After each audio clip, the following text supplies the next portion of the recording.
A solution to world hunger. Progress through philanthropy. This is a video outlining how billionaires can assist in ending world hunger. Recently, the head of the United Nations World Food Programme, David Beasley, called out billionaires to play a part in combating world hunger. In particular, he focused on billionaires like Elon Musk and Jeff Bezos. Beasley stated that he would require just $6 billion to save 42 million people who are currently on the brink of starvation. In reaction, Elon Musk posted on Twitter that if the UN World Food Programme could outline how $6 billion could end world hunger, he'd sell Tesla stocks and donate the money for the program. Without focusing on the fact that this move has the potential to inspire a globally coordinated effort towards eliminating world hunger, I would like to outline a practical means by which Elon Musk and other responsible billionaires can contribute to urgent humanitarian causes, and assure that their financial contributions go directly to solving the cause that they generously donate to. In order to encourage billionaires to part with their money, they must be assured that every single dollar goes to the designated cause, and that the most practical strategies are implemented to solve that particular cause. Unfortunately, the view that many charitable foundations have become corrupt and financially wasteful does not help in encouraging billionaires to donate to charities. Chapter 1. Direct charity programs. Since charities have become notorious for misusing donations, the best strategy for persons like Elon Musk and others to assure that their donations go directly to the actual cause, is to start a charitable foundation themselves, and administer the cause that they desire to contribute to. These direct charity programs will give billionaires control over the humanitarian cause that they prioritize, while giving them peace of mind that their money is not being misused or skimmed by charity organizers. This concern is evident in the fact that Elon Musk required David Beasley to use open-source accounting to reveal publicly how the World Food Programme will use his $6 billion donation. And so, it is advised that Elon Musk and other billionaires start charitable foundations and administer the cause to end world hunger themselves, instead of simply giving billions of dollars to existing charities. Chapter 2. Dividing up world hunger into manageable jurisdictions. The task of ending world hunger can be enormous, and therefore, to not dissuade billionaires from taking on this immense undertaking, it is advised that they be assigned to a manageable jurisdiction. In order to structure this humanitarian effort in an organized and practical manner, the charities developed by billionaires should be assigned to specific jurisdictions, like assisting the victims of starvation in the eastern Congo, or the hungry-stricken population of Kabul, Afghanistan, so that the cause can be broken down into a manageable and discernible task. If world hunger is broken down into specific identifiable jurisdictions, then different charities can adopt different regions, and assist the vulnerable populations there, until the vision of ending world hunger is complete. This strategy gives billionaires a clearly discernible task, while giving the public the convenience of monitoring the progress achieved by these billionaires, and their assigned charities. Chapter 3. Developing practical and sustainable means of ending world hunger. Since world hunger is a continuing problem that cannot simply be solved by sponsoring a few warm meals to a victim of starvation, practical and sustainable methods of combating starvation must be pursued in order to attain any long-term results. Therefore, the solution to world hunger is not just to source water and food for starving people, but to also give them sustainable means by which to provide for themselves. This can be achieved by developing farms, orchards, and a robust natural ecosystem. Therefore, what is required is for assigned charities to strategize on how to develop permanent food sources in the regions where starvation persists. Here is a list of sustainable strategies which, if implemented, can eliminate starvation within the regions of eminent concerns. 1. Assigned charities should identify nearby sources of fresh water, and develop a means by which to transport it to those in need. If there are no nearby sources of fresh water, which is usually the case, then assigned charities must seek to develop alternative sources, such as filtered seawater or weather manipulation to produce recurring rainfall. Access to drinking water is a critical aspect in the long-term struggle to end world hunger. This correlates with the overall need to find alternative sources of drinkable water, since it is estimated that a global shortage of fresh water is imminent. Therefore, advances in water filtration technology should be a top priority issue for governments, charities, engineers, the relevant experts, and everyone on Earth for that matter. Since our planet is predominantly oceans, filtered seawater would naturally emerge as one of the main sources of water for the future population of Earth.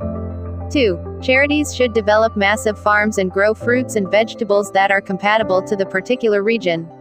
Fruits and vegetables which contain the required nutrients within each serving, and those that can have multiple applications, should be prioritized for their increased effectiveness at reducing starvation. 3. Charities should develop methods of rearing livestock, which is compatible to the particular region of focus.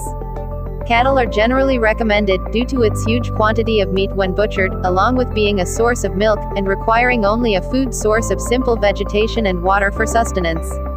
4. Charities should unite the effort to tackle climate change with the effort to end world hunger, by planting millions of fruit trees in the regions where starvation persists. Fruit trees with a high harvest yield, high levels of vitamins, a high calorie count, and harvesting seasons which collectively span throughout the entire year, should be prioritized for their increased effectiveness in eliminating starvation.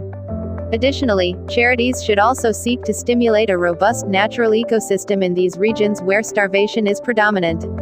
This can occasionally act as an alternative source of food for the people in the region. This can be done by introducing diverse organisms and developing a robust and balanced natural ecosystem.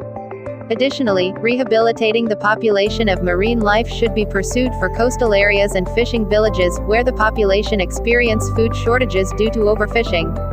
5. Charities should rehabilitate potential farmlands, in the regions where farming pose a challenge due to poor soil quality.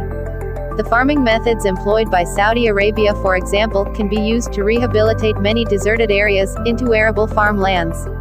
Additionally, methods of weather manipulation can be implemented to gain consistent rainfall in these regions. If it is the case that these strategies are unable to produce the desired results, then alternative farming methods, such as hydroponics, can be harnessed to produce a steady food source for the region. 6. Charities should try to combat the impact of drought within areas of concern, where starvation persists due to drought. Due to the fact that, in many cases, drought is the single intervening factor, which contributes to starvation developing in a particular region, strategies geared at limiting the harmful effects of drought will be a very pragmatic aspect of our global campaign to end starvation. 7. Charities should try to facilitate other forms of development within regions where starvation is imminent, in order to assure long-term sustainability. Other factors such as education, infrastructure development, investment, and opportunities for employment must be encouraged within the regions of concern, so that a supporting infrastructure exists to facilitate the long-term alleviation of starvation and poverty. Chapter 5. Conclusion. The idea of billionaires coming together to feed the starving people of the world is no doubt the biggest news of our time, and if pursued, will go down as the start of humanity operating on a higher level of consciousness, where we all practice a responsible means of coexisting peacefully and interdependently as a species. The mass starvation of millions has been, and still is, the most urgent moral cause in existence. Therefore, persons who contribute to this historic endeavor must be recognized and rewarded, and this can be done by awarding them the status of honorary citizens of the world, along with other concessions granted by governments around the world, and at the UN level. The purpose of this demonstration is to illustrate how billionaires like Elon Musk and others can immediately start to play a part in decreasing world hunger, without being shackled by the concern that charities will misuse their money, or mismanage humanitarian operations. Therefore, it should come at no surprise that we expect billionaires to keep their word, by developing their personal charities and adopting a particular region where starvation is imminent, then rehabilitating that region to the best of their charitable potential. On the other hand, if billionaires trust the World Food Program, and consider their efficiency at feeding the poor to be more cost-effective than starting a charity of their own, then the open-source accounting strategy might be enough to give billionaires the assurance they need, that their money is going directly to the cause that they donated to. Additionally, the World Food Program could be used as the first responder, and supply the initial life-saving food to sustain the people on the brink of starvation. Meanwhile, the plans for sustainability are developed and gradually implemented. The positive consequences of this initiative are too numerous to be listed. Besides saving the lives of countless millions, this would see a significant decrease in crimes committed due to necessity, because crimes based on material necessity constitute a majority of the crimes committed in low-income areas. Additionally, it would help to facilitate a more cooperative world, where people assist each other in becoming the best versions of themselves, while developing safety nets to protect vulnerable individuals from having to endure unfortunate circumstances. Feeding the poor benefits everyone, because it will increase the general standard of living globally, and elevate our ability to appreciate the sanctity of human life. The uncomfortable reality is that many of the evils in our world comes from the fact that we are becoming desensitized to the millions of starving and homeless people that we see every day but feel powerless to help.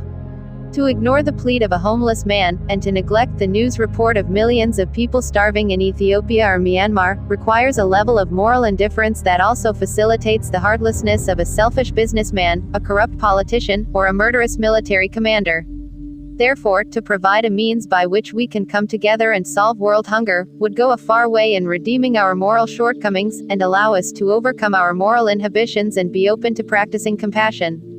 Hopefully, this development will encourage the pursuit of other humanitarian causes that are critical to our efficient long-term survival, such as protecting endangered species, reforestation, resolving potentially destructive military conflicts, and condemning the use of slave labor and weapons of mass destruction. This is the foundation for a new era of human cooperation, and although we are looking to the billionaires to kickstart the process, we all have a part to play in the pursuit to feed the starving people of the world.